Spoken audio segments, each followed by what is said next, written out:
আসসালামু আলাইকুম। আমি মিমো স্কাই থেকে মিমো। সকালে ঘুম থেকে উঠলাম। আজকে বাহিরে প্রচুর রোদ, অনেক গরম। রুটি বানাচ্ছি। আমি বানাচ্ছি না অবশ্য, আমার শাশুড়ি রাতেই রুটি বানিয়ে রাখে, আমরা সকালে শুধু সেঁকে খেয়ে ফেলি। আজকে যেহেতু কোরবানির ঈদ গেল, রুটি দিয়ে গরুর মাংস খাবো আর চা। সকালের নাস্তা আজকে এটাই।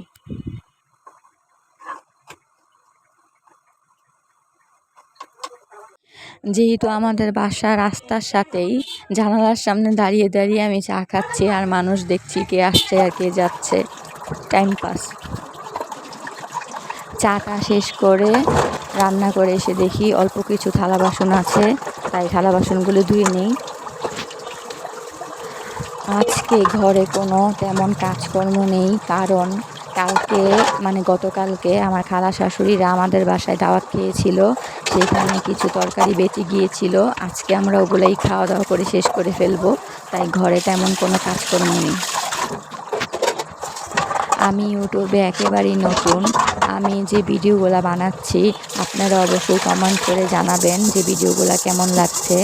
আর কোনো ভুল ত্রুটি হলে ভিডিওতে অবশ্যই ক্ষমা সুন্দর দৃষ্টিতে দেখবেন। আশা করছি আমার ভিডিওগুলো আপনাদের ভালো লাগবে। আর যদি ভালো লাগে তাহলে আমার চ্যানেলটা অবশ্যই সাবস্ক্রাইব করবেন, লাইক করবেন, কমেন্ট করবেন, শেয়ার করবেন।